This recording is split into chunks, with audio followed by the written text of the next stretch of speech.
President Lee tried to shake up Korean peninsula. Lee's signal to North Korea is easy to grasp.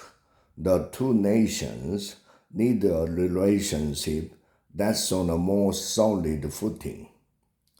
As the world rightly remains focused on the bloody battlefields of Ukraine and the humanitarian abomination that is Gaza, South Korea's new president is trying to shake up the status quo on the Korean peninsula, one of the most militarized regions on the planet. Whether he succeeds will depend on North Korean leader Kim Jong-un's willingness to cooperate and the Trump administration's support of the endeavor. Lee, a former factory worker and opposition politician elected in June, came into office promising big things. His campaign, which came at a time when recently impeached President Yoon was facing charges of instigating a coup, focused on getting South Korea back in order.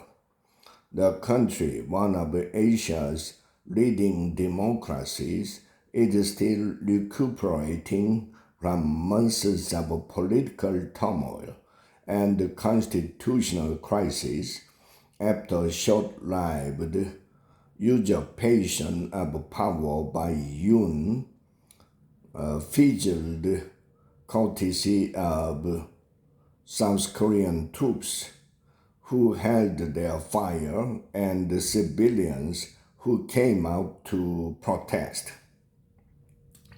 Lee ran a campaign centered primarily on competence, with a simple but compelling message: he'll fix what his predecessor broke. This included changes to South Korea's foreign policy as well, which Lee argued was far too hawkish and ideological under Yoon. He wasn't wrong. Yoon's presidency, for instance, was a disaster for inter-Korean relations.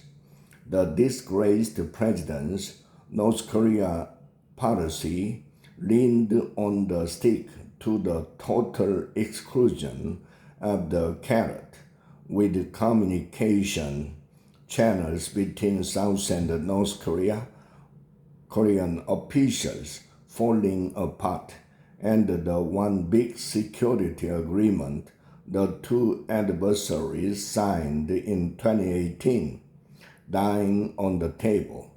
North Korea's Kim shared the blame too, but there's no question that Yoon's hardline policies pushed Pyongyang into a corner.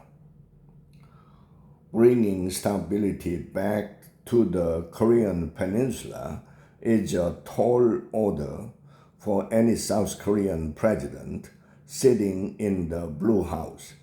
Yet for Lee, it's a necessity if the goal is to prevent a further degradation of the situation.